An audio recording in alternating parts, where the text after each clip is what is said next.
સતત 6 કલાકની ભારે જહેમત બાદ લવારપુર બ્રિજ ખાતે બંને ટ્રકોને છૂટી પાડવામાં આવી છે।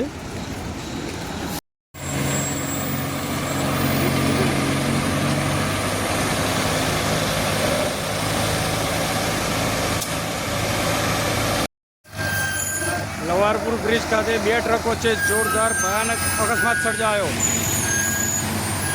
પ્રાથમિક માહિતી મુજબ જાણવા મળેલ માહિતી મુજબ કોઈપણ જાતનું મૃત્યુ કે કોઈપણ જાતના મોતના સમાચાર જાણવા મળેલ નથી।